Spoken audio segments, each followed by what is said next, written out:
Hello friends, आज मैं आपको बताऊंगी कि कॉज ऑफ एक्शन क्या होता है, बाद हेतु क्या होता है। कॉज ऑफ एक्शन जो हम वर्डिंग को ही अगर समझे तो कॉज माने कारण और एक्शन माने किसी तरह की कोई कार्रवाई करना। तो किस कारण से कोई कार्रवाई की जा सके, जैसे कि हम कोई केस कोर्ट में दाखिल करते हैं, या हम सिंपल एग्जांपल लेते हैं एक कि दो बच्चे हैं जो आपस में लड़ रहे हैं और एक बच्चा आके कहता है अपने पापा से कि इस दूसरे बच्चे को थप्पड़ मारो। क्यों मारो? क्योंकि इसने मुझे पत्थर मारने से रोका है। तो उसके पिता कहते हैं कि इसको थप्पड़ क्यों मारूं?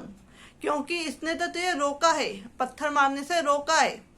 तो क्या कारण है, क्या कॉज ऑफ एक्शन है कि मैं इसको थप्पड़ मारूं? तो ये है कॉज ऑफ एक्शन कि आपको बताना पड़ेगा कि क्या रीजन है जो आप केस कर रहे हो कोर्ट में। तो क्या रीजन है कि इस दूसरे व्यक्ति पे, जो डिफेंडेंट है, उस पर कार्रवाई की जाए। तो कॉज ऑफ एक्शन जो यूज होता है वो सिविल केसेज में यूज होता है, और इसमें जो है इसकी कोई डेफिनेशन प्रॉपरली नहीं दी गई है कि कॉज ऑफ एक्शन की क्या प्रॉपर डेफिनेशन है। तो इसको जो है समझने का है, कॉज ऑफ एक्शन जो वर्ड से ही समझ में आता है कि बाद हेतु क्या है, जो बात करने का कारण है वो क्या है। जैसे कि दो व्यक्ति हैं ए एंड बी, उनके आपस में कॉन्ट्रैक्ट होता है।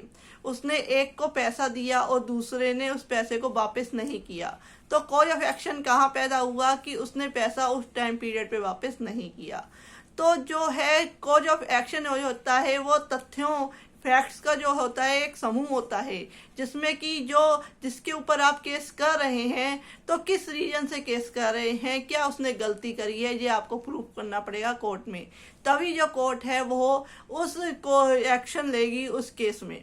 तो जो कोर्ट देखती है कि क्या जो केस उसके पास आया है उसमें कोई कॉज ऑफ एक्शन बनता है, वाद हेतुक बनता है कि नहीं बनता, या ये समय जो है कोर्ट का समय बर्बाद करने के लिए ये केस दाखिल किया गया है। तो ये मीनिंग होता है कॉज ऑफ एक्शन का कि किस कारण से एक्शन लिया जाए। If you like my video, please like, share and subscribe my channel. Thank you for watching this video.